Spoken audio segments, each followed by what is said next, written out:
Hi, everyone. We're kind of doing a different meeting today from what we've done in the past.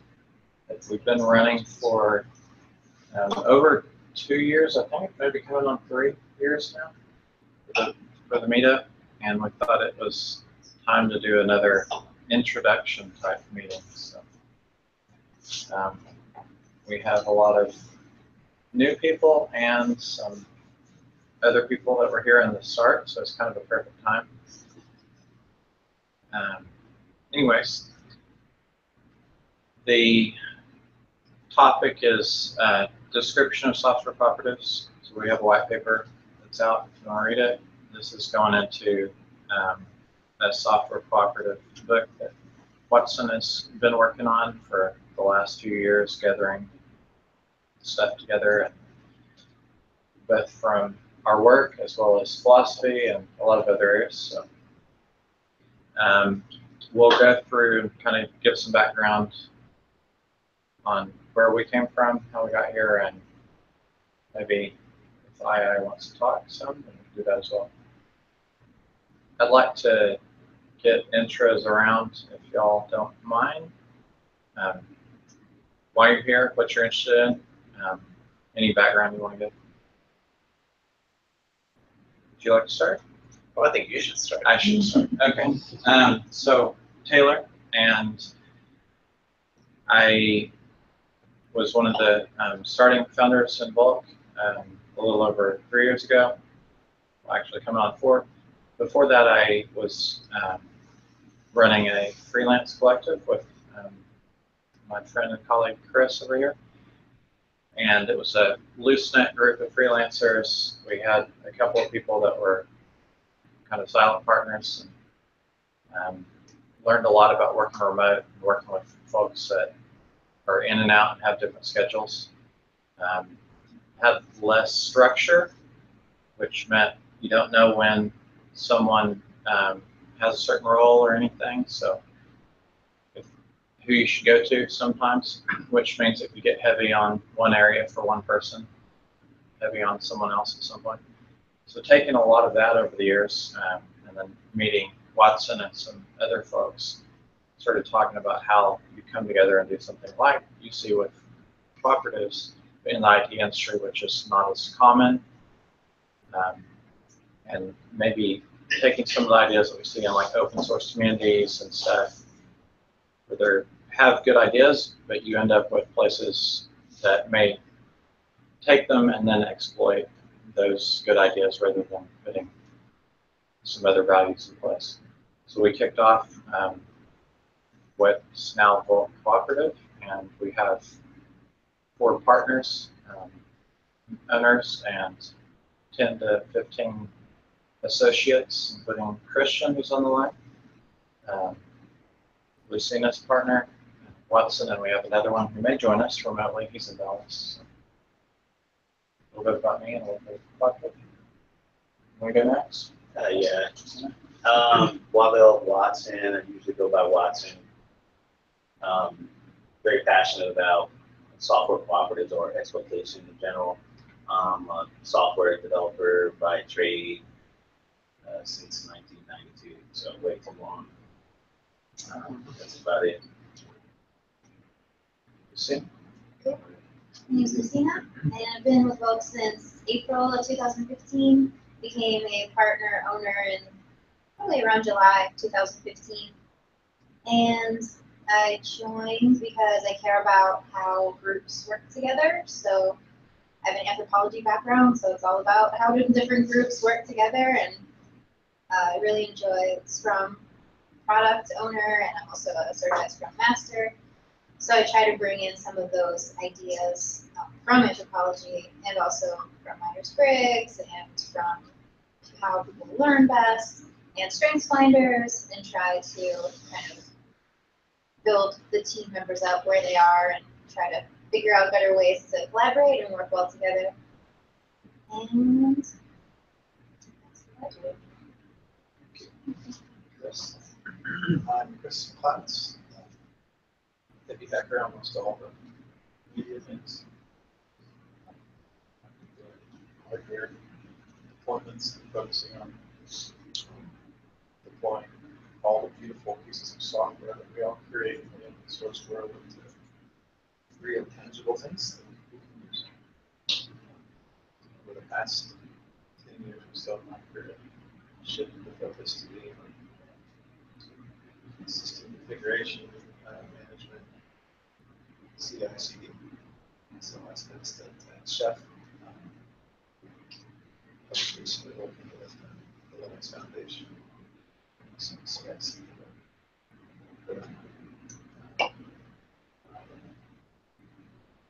Like caring people, not only that one people. So we have 2 or more people that are working on the same problem together. There's a transfer of knowledge that happens that allows both of those people to walk away with a new set of eyes. And they can care for people, and it allows the type of viral replication of knowledge.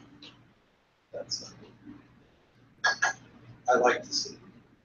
I'm really interested in taking the idea of pairing and doing it with hardware deployment, so that a piece of hardware that gets deployed over here can in turn deploy other pieces of infrastructure. So, if you will, clouds that can deploy clouds, or phones that can deploy phones, or so cross-device.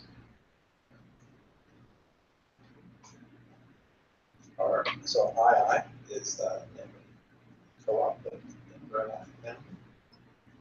It's a visual for 2 people working on something together and sharing something. Same concept around hardware that can deploy itself, whether it's an II cloud or an II phone or an II. If it's something you can give to someone that they can give to someone else, it's an II something. That's core value. Thanks, Chris. Appreciate that.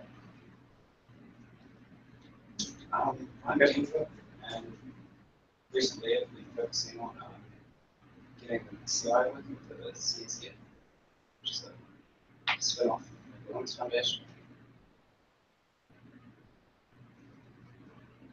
Thanks, Denver. I'm Devan. I'm more interested in worker cooperatives as an alternative structure to corporations.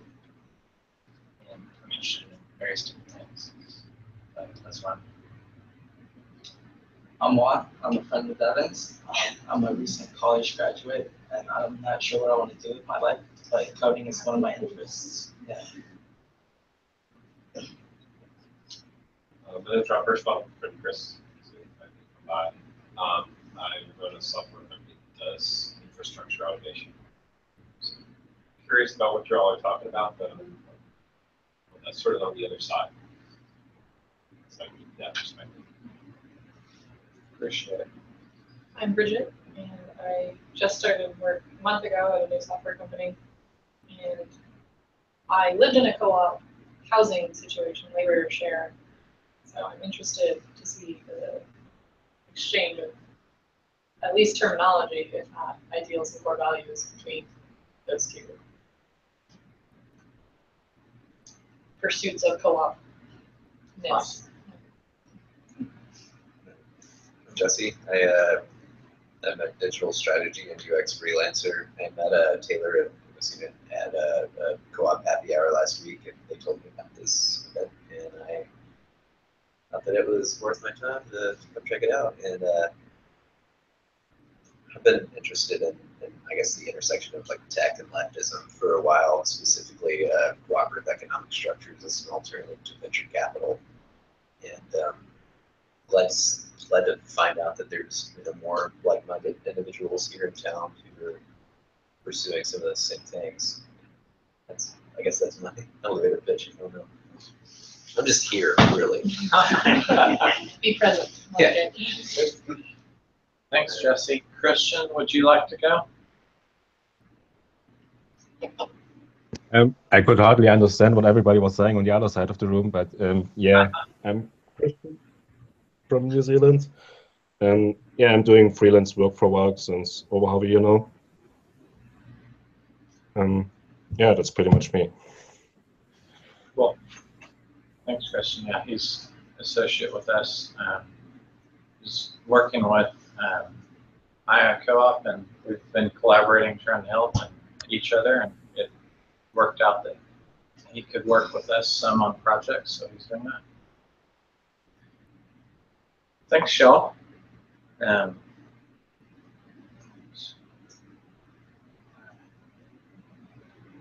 get started. I don't know if you all had a chance to look at the paper. If not, we're going to go over it. The first section of the paper talks about what is a cooperative. It's an ambiguous word. It has many meanings. So I'm going to go down the list here. You can look at it as a cooperative. There's farmer cooperatives that get together and they buy stuff. They can get together and sell stuff. And that would be, anyone that gets together, it can be a cooperative. It's a really broad definition. But then there are these other structures that talk about ownership and how things are managed. So there's a worker-owned business. So that just means that everyone that is within the business is an owner. It doesn't mean that they're a manager or director or that they direct the business, and I'll talk about that in a second. Then there's a worker-managed business, which they may not be owners, but they're managers. You can have a worker-owner and managed business, not necessarily together. And then there's a worker-directed business, which means that where the surplus or where the profit goes, they get a say. They get a vote on where it goes. So they are involved with the decisions all the way from the top to the bottom, whether it be electing someone or that's on the executive level, and that's how they have their input, or they directly have input on where the profit goes, or what within the literature is called the surplus. That's an important distinction because there have been historically businesses that have switched from being traditional into being worker-owned and worker-managed, and they still end up being, the workers end up being exploited in certain ways. So it's important to make a distinction and to talk about whether the business is directed by the workers. And we'll talk a little bit more about that in a bit. So a software cooperative, to talk a little bit about some of your questions. The way that we're set up, in a way that a software cooperative, you can kind of define it as one that makes products, one that makes services, or both. What I'm defining is more of the services, the social professional services cooperative. That's important. Why does it make a difference? Because the way that compensation works for products is going to be different than services. So it may be more complicated or what have you. An easy way to think of and I repeat this all the time, an easy way to think of a software cooperative or any type of professional services cooperative is like a law firm. You've got partners and they all have ownership. They get together, debate or vote or where resources go, whatever. They can have their compensation to where it's keep what you kill, or they can have it to where it's through an elaborate point system. They can have it to where it's the gray hairs get in and they decide who gets the bonuses, but they have partners and associates. They have like 2 tiers. So the associates can be W-2 employees or just outside of the entity, wherever it's easier to just think about it that way. That also solves some of the issues of talking about it, like as if, well, is it socialism or communism or whatever? If you think that a law firm is communism, then I guess. There's some things here as far as, there's some issues that we've run into, or I've run into within cooperatives or with any democratic structure that you'll have to wrestle with.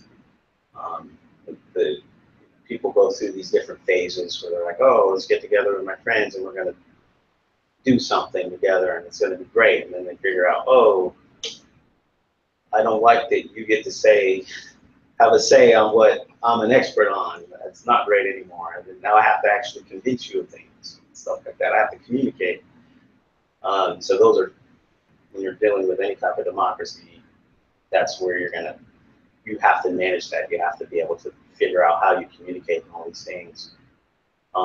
So one of the things within a cooperative, for it to work, you're going to have some critical mass of people, whether it could be all the people or just more than 50%, who are well-rounded. They know the value of sales. They know the value of marketing. If you get together and you have a vote and say, you know, you would say you make $5 million a year, let's just say, and you're in your services, and you say, you know what, let's only put $500 a month into sales, all right, or marketing, then that's reflective of the people not having a good understanding of the value of marketing. You don't have to be someone who's an expert at marketing or sales. You just need to know the value of it. So that's what you could call the executive function. So everyone within a cooperative, a critical mass within a cooperative, has to understand the executive function. Otherwise, you're going to run into some serious issues, whether they vote someone into like the executive level that is just really only a good statesman and they don't know what they're doing, or they themselves vote and have bad decisions. Either one, you can't get away from this critical mass issue. So that's the difference between the normal way of doing things, where you got smart people on the top and dumb people on the bottom. The smart people make all the decisions, or you have this democratic function. It doesn't just work. You can't just not understand this executive function. So you have to be well-rounded, and that means that you're probably going to have to be some type of lifelong learner. Go ahead. Does anyone, there's a lot of content, we're going to keep trying to move, but does anyone have any questions or comments right now? Okay. Taking advice, I put that into the paper, and being able to seek out advice. So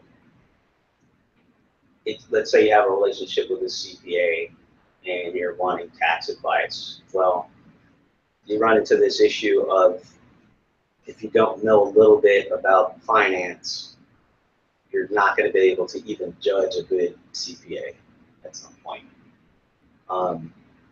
That goes the same, that happens all across the board. You're going to have to be able to figure out how to take advice and seek out good advisors within a cooperative. And that's part of, we've got a whole paper on that called the bike shed. So people, when it's a democratic system, people end up sometimes just finding a little thing that may not matter, or they don't know if it matters, and then just arguing forever about that thing. Where it could be that there's a whole domain of knowledge. Like, you shouldn't be arguing forever about law if you can do that, right? So that's an easy example. But then it becomes more and more difficult as things get closer and closer to a real bike shed. Like, no one cares about the color of the bike shed. So there's a paper on the about page about that. And as far as Vulk, we talking about working as a team. That's kind of a really nebulous statement. We really try to commit to what we think is some of the best literature on teamwork, like 5 dysfunctions of a team. I'm really into Tom Peters and some of these other people who just really focus on horizontal teams that get together. They might be ephemeral. They get together, do a job, and disappear. They get together and stay together. But you can't just think that, oh, we're just going to all be in the same room, we're friends, and it's just going to work. You should actually be working on how to be a good team member, and that's a big part of being a cooperative. If you fail at that, you'll pretty much fail as a cooperative. And what I have in the paper here may differ than other ways that people do their cooperatives, but eventually, and I want to say that this is in some of the economic cooperative literature, for any member, it's going to seem trivially true, but if for any member that is part of a cooperative, obviously they need to have incentive to be part of a cooperative versus being outside of it. Normally can be for full business entities. There's cooperatives where the businesses are the members, but that goes for individuals as well. So if you can make more money on the outside versus on the inside, it's just, all things considered, the things that motivate you, autonomy, all types of other things. If it's just better on the outside, you're just not going to be part of the cooperative. So one of those things that you need to do as far as doing a cooperative, you need to actually be serious about compensation. And when someone should be measured based off of how valuable they are on the market versus just someone arbitrarily saying, hey, I think you're worth this much only, or whatever. So we're a bit more sensitive to that, and I think a traditional entity would be. And I've mentioned this before, but project driven, so there's compensation is a big discussion within any entity, but within cooperative, you're trying to be more fair. So you have, like I said before, you can have a simple system of keep what you kill. So you can think of a law firm, someone goes and gets their work, their trial, or whatever transactional work that an attorney might get, and they obviously keep the lion's share of that. Whatever it is that they might give back to the firm might be just to compensate for the brand of the firm or whatever, or nothing, just to pay for the office or whatever. And then, like I said, it can go all the way from that, which doesn't have as much incentives to give back into the entity. So build the brand, do all types of things that might be a long-term strategy. Those compensation methods that give incentives to do that are going to be more like the point systems, or just people that just give out bonuses at the end of the year, which that could end up being dicey, but it actually ends up working for a lot of large law firms. Something like that. So compensation within a cooperative is also important.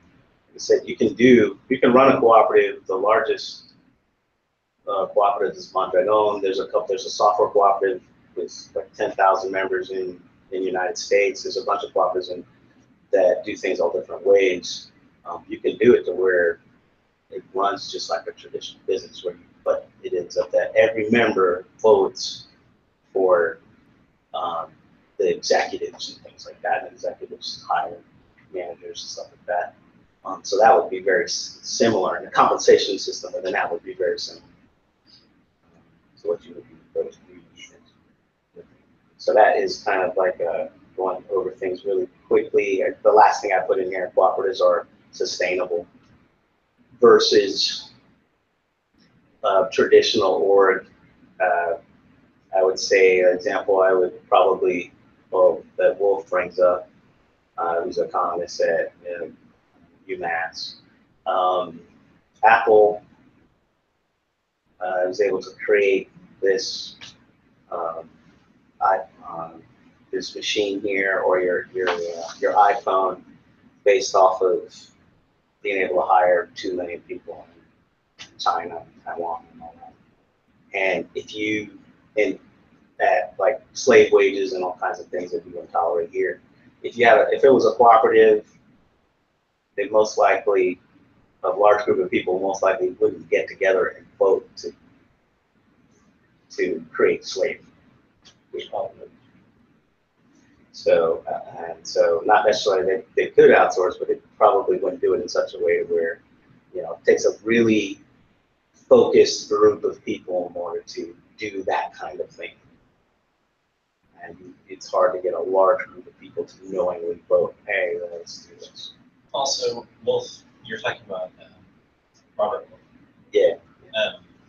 Yeah, he also mentions that you have the incentive to also not outsource. That's more jobs that you can have. Yeah. Internally or locally, which you favor if you're not a traditional company just going for profit for the top. It's another raise 1,000. So that is going over the paper really quickly. There's a lot more inside the paper. Now, open it up to questions. People, anybody that's had any experiences trying to start a cooperative or thinking, oh no, that thing just can't work, or whatever. I have questions about size. Yeah. And imagine 10 people, like imagine 50 people. Can't really imagine 10,000 people. Not that. Yeah. I can't say structure looks like. So I know that Mondragon, the one he mentioned is the biggest cooperative in the world. They're in the Basque Country in Spain, and they do all sorts of things, but they're actually a group of federated cooperatives. So they had to branch off because they got so big and going into so many different fields. So they have a cooperative bank that handles all the money for the different companies. They have cooperative factories, and I don't know exactly how they split up. They have a university now. Oh, really? Yeah. So I know that's the way that they handled it as they got larger. They decided to actually split off into multiple cooperatives that federate together and would push things. We have a lot of cooperative, especially large. We're looking for those reaction and make decisions that are best for that smart. Limits the effectual size of the people. Inspire is a cooperative of cooperatives in New Zealand, and they share accounting, and they don't use this terminology across the whole group, but they call them pods, or livelihood pods. That livelihood pod has an average of fund. Right? So those people have a long term, 5 to 25 year, like we're going to do this. Yeah. And if somebody doesn't work, that's so those groups of pods of people have a relationship, and there's some advisory pods and executive level. Getting mentorship, so you have cross pod mentorship relationships. And people that might do mentorship, they might do front and back end. They might do an share branding. It's kind of like talking about the law firm and doing it just for them. So there might be a pod that makes sure that the brand is but in the end, it is a larger, very large group of people. But there's not a formal, they are all forcefully. Right. Or there's no management structure. It's starfish, you know, if you cut it up and it's still no starfish. There's no center things. Like Inspire Group has like a rhythm of once a year they have a good routine. Everybody gets together and work and it's all we have friends that have people that don't have a formal office relationship. Close from women's pods. Yeah. That's at least my slight introduction. Larger groups of smaller, very important. So They're pretty Yeah. amazing and spiral. yeah. So you got Mondragon at 74,000 people. John Lewis is 88,000 people. Just John. John Lewis is Groceries. grocery store. In the UK. So I imagine that they're not worker managed. Worker, they are employee owned. And when you say worker managed, I mean, there's tiers of people who own it. They do vote, manage. they vote in who their managers and the directors. Yeah. Vote for president, vote for points. They have, because they're so large, they'll have people represent, but they go through and continually update that. It's pretty interesting.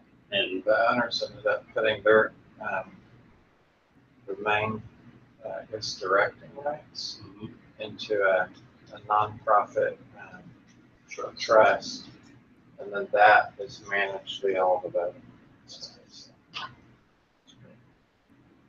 That's, yeah, massive. And you've got here in the United States, National Information Solutions Cooperative, NISC. They've got 1,100 people in their software cooperative. So those are 3 examples. But I pretty much say as far as management, there are, you want to talk about, let's just say tiers. You can just think of large law firms. There are law firms with over 2,000 people. And 1,000 of them will be partners. And 1,000 of them will be associates. So the same types of issues that you could come up with as far as management, and that's just 2 tiers. That's not even with Mondragon and all these other ones who are saying, oh, they have a split apart, whatever. They're not split apart. You know, they got 2 tiers. And they, legally, the partners are owners. So, you know, whatever issues that they come up with are the same issues that you'll come up with any entity that is that has owners.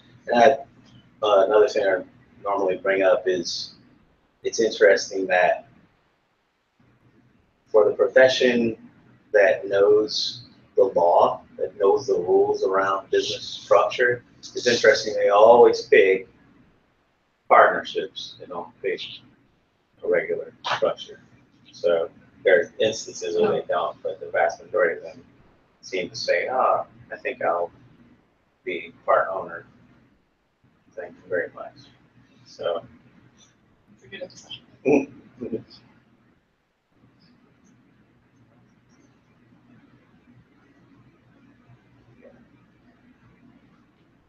Other questions? What compensation schemes did you guys come across? Seeing So the best examples I want to say that I've seen that are well documented are the ones for law firms that are the more exotic ones outside of, because you can, like I said, Mondragon and these, they're just a regular compensation scheme. You'll have a manager that says, nope, you should only get paid this much. You shouldn't have voted me. Didn't like it, whatever, right? There's the keep what you kill, which is just the reason why it's beneficial. It's just easy to set up and it just seems fair. There's no incentive whatsoever to get back, but it will just work right out the gates.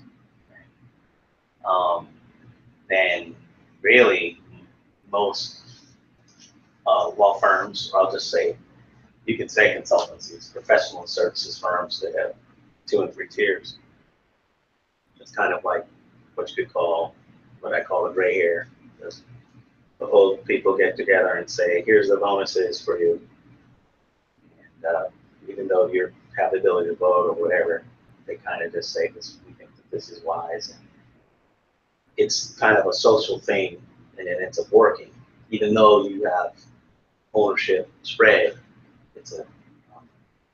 it's just accepted and ends up working for large amounts of law firms.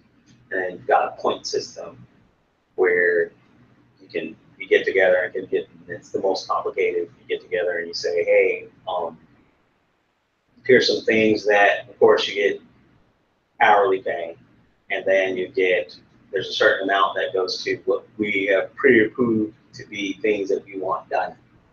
So you can just, to simplify, you can say you can have a point per hour, and you can say, we like to have 50 hours of marketing done a month. We like to have 100 hours of sales done a month, or whatever, 1,000 hours, whatever. And people can go into that and work on that if they choose. And then it's approved hours. And so those point systems will be given to people like that, and it works well for services firms where you have people who are like principals who end up familiar with getting their own work, things like that. So that's where the services side lends well to cooperatives.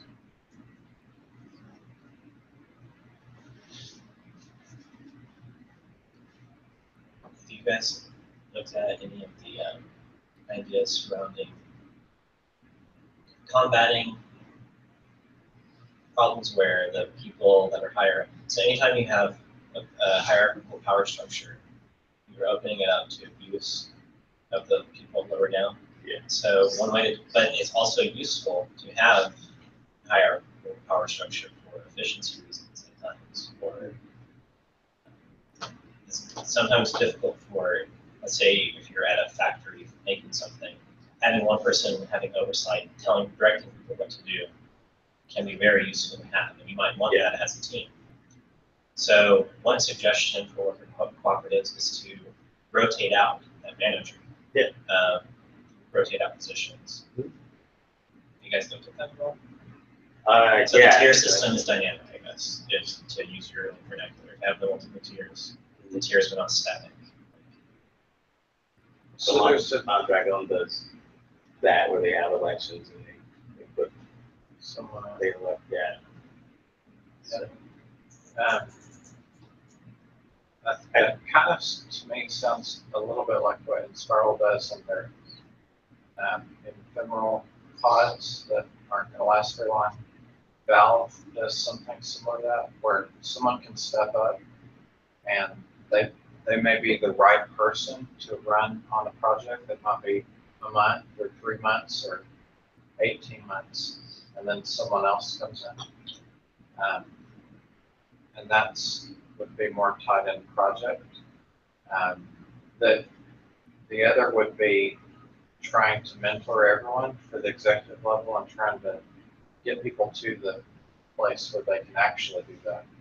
So ideally, Yeah, I think everyone can go out. That's what I've heard about more in relation to like in West Belt, like some of the steel cooperatives in the Midwest. They seem to be doing that where it's like everybody learns how to manage. So then weekly, the manager of the floor or whatever gets swapped out. And that way you have the empathy, you know, it's like as I'm a worker and a manager. So then you are not going to make decisions that you want to have upon you as a worker. Put it on you. Yeah. But I don't know how well that would work as far as the partner associate tier thing. Well, so there's part of it, I guess if you separate the how things are done, directed to profit stuff is the primary thing with associate versus partner. The voting, you could still do the rest and get the benefits for empathy and cross-training people. And if someone is trying to move up, then maybe we've had associates that actually are lead on a project, so they're not a principal. They may not take on some of the other responsibilities of the customer, but we're trying to get them to the point where they could. Because ideally, anyone could step in and try to help bring in more work, and that's going to help the group. So the main difference is going to be around the voting, the directing on the profit, those final decisions.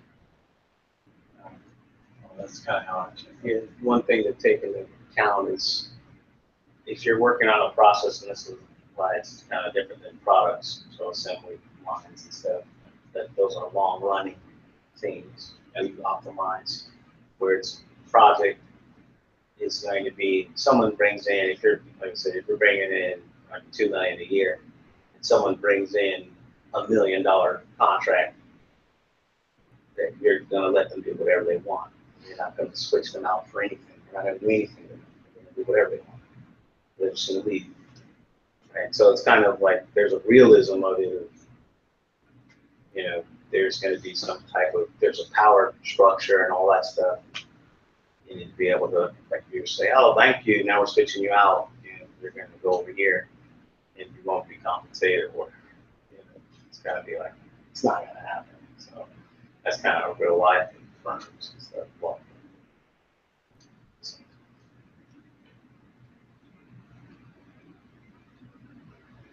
I've heard the term flat structure. And it sounds very similar to this, but not quite. What are y'all's thoughts? It's a flat structure. How would you define it?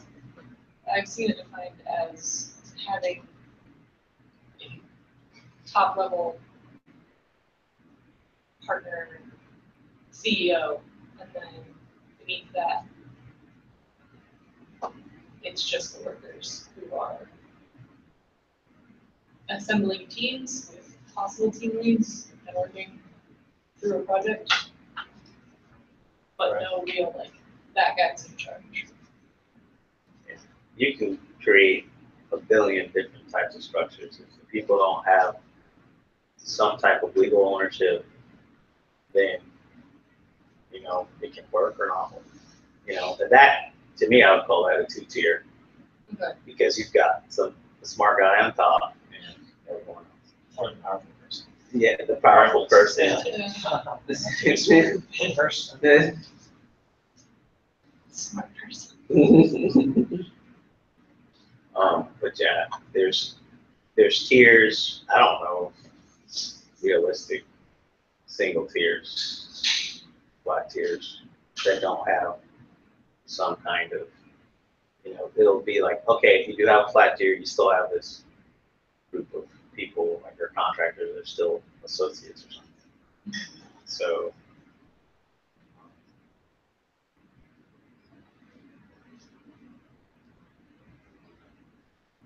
Another question I had was, a lot of the reading I've done on cooperatives has been focused on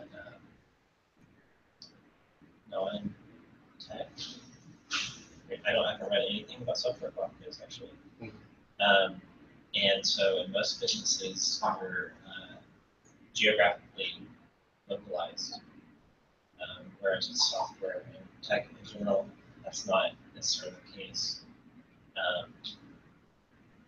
And since that is the case, it seems like there are certain principles that I have read about, or benefits rather, from becoming cooperative versus a standard entity that are really more beneficial if you're localized. Like you have certain incentives. For instance, if you're creating something that has you're creating this computer, and you could use a cheap metal in here that the manufacturing process creates a lot of pollution. That's bad for the environment. You might, if you only care about profit, then you could just outsource that, and you don't really care about the pollution that they're doing over there in China or wherever. If you're a cooperative, you might choose to spend a little bit extra money and make a little less profit, because you're actually building stuff here, and you don't include your local area. So that's that only works if you're in the same place. But if you're all in different places, you don't really have incentives like that. Have you run into or thought about that at all? The dynamic or the contrast? No, not so much. Not so much. Like having, say, you have a team that's of owners in China, then obviously, you know, they're going to be voting against slave wages. So yeah, you know, that would be beneficial and more sustainable, these types of things.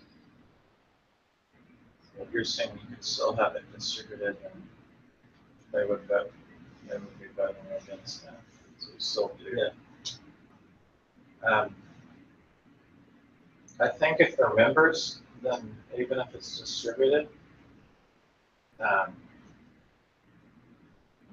you're going to come back once you have a large enough group, and they're joining because if they care about community, then they may not have as much local impact, but all of the decisions are going to be more geared towards that.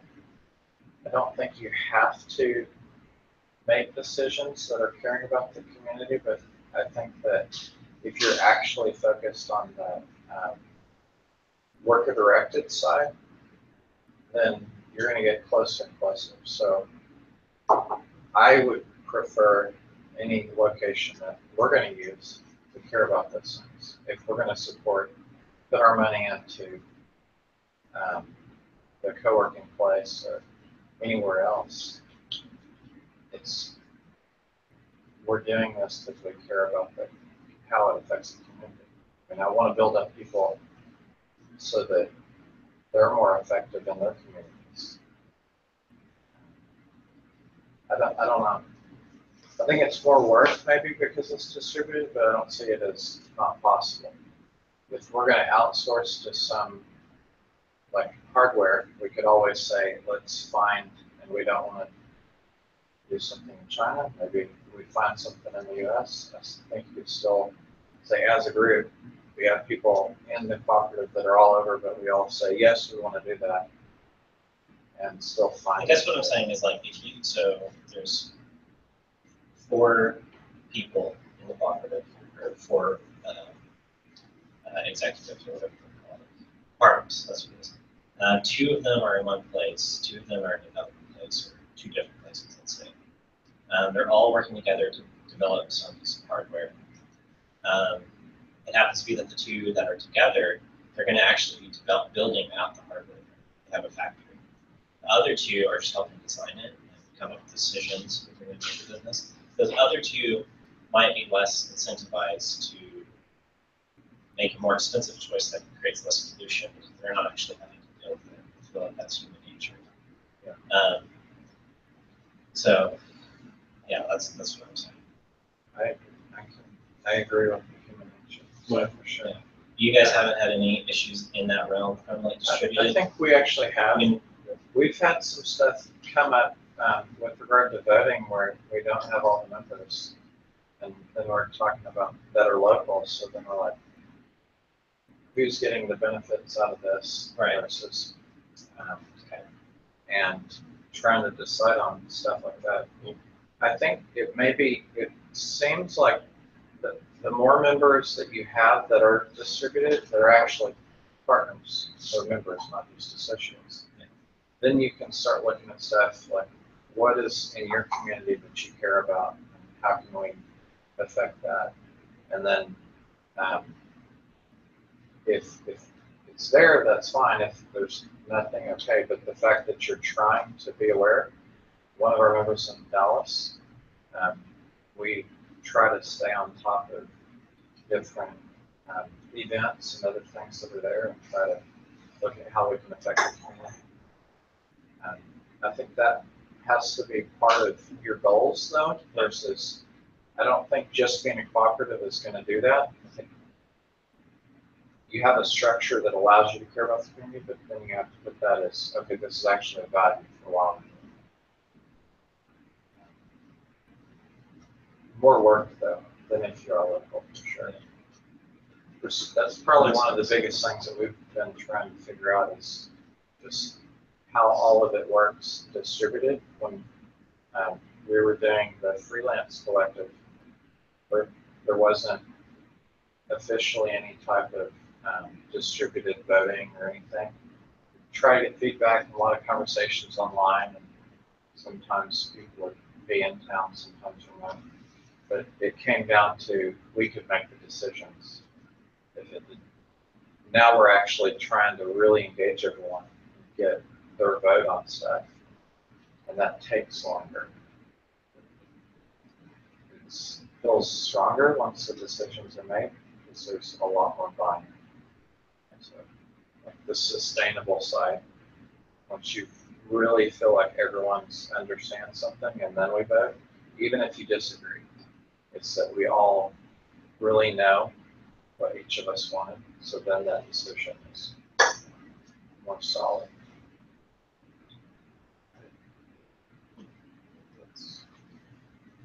It's going to have a shared why. How does it A shared one. Yeah, why are you? Why are you?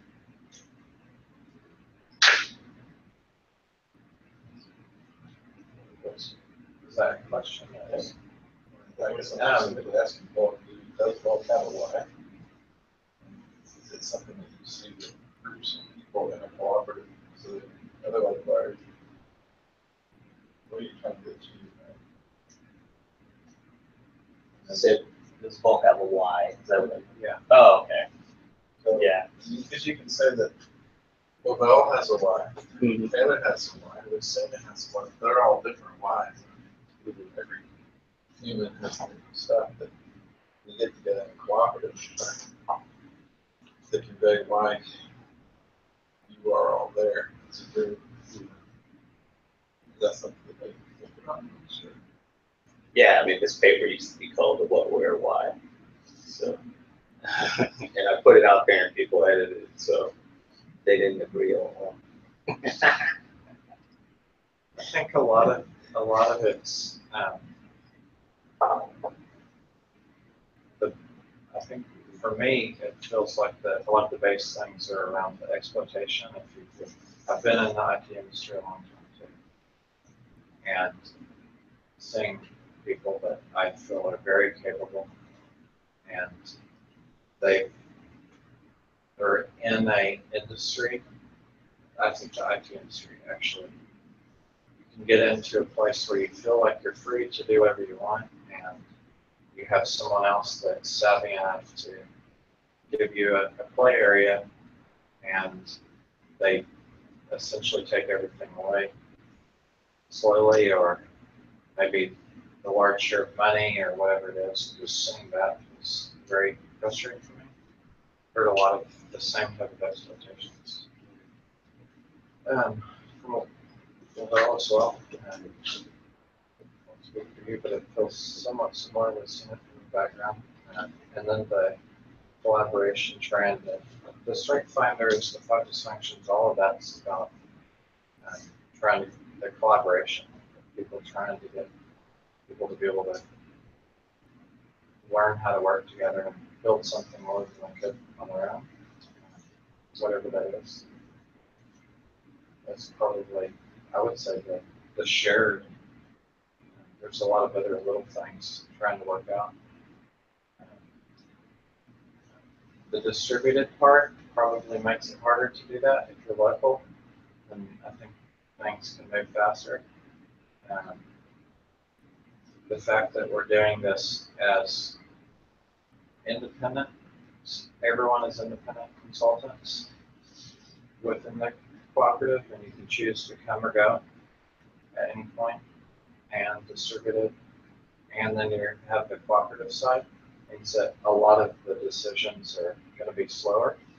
And one of the first things that we have been focused on, I'd say for the first 2 years, is building 2 to 3 is like financial stability and a base.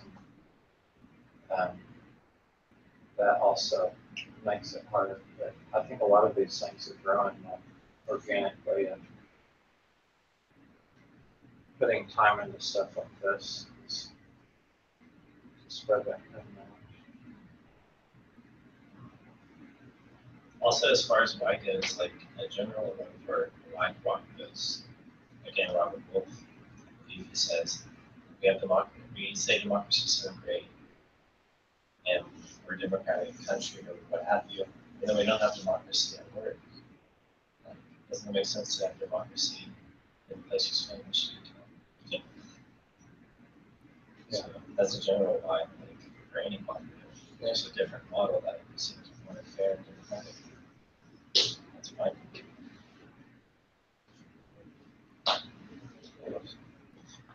Let's. Any more? We got about 2 minutes on the clock.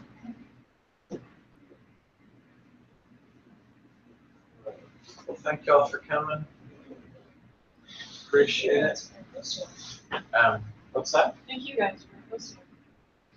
You're welcome. We'll post a Google form requesting feedback and topic ideas for next month. We have a few ideas ourselves. We may end up having some guest speakers too. We have some people interested from other cooperatives. We'll get on with the next month. How many cooperatives are in the area? Software Cooperatives.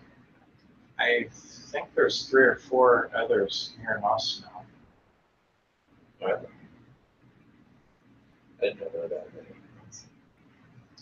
I literally the first time I heard about this today, so it's a whole new world for me. Yeah, well, most of them are pretty new. That's good. You've got a couple of them. Yeah, I know you guys, and I guess, I mean, are you kind of polycot in that, or a little more? Polycot. Okay. What other events are there? Kind of similar themes or ideas, meetups, workshops, or events? There's cooperative events outside of software. Boston Cooperative Business Association. Yeah. Good one to follow. Yeah. Like have a happy hour. Went to last week. And there's a lot of different groups. There's some software cooperatives that want to join us, and then some other cooperatives that are in different industries. So,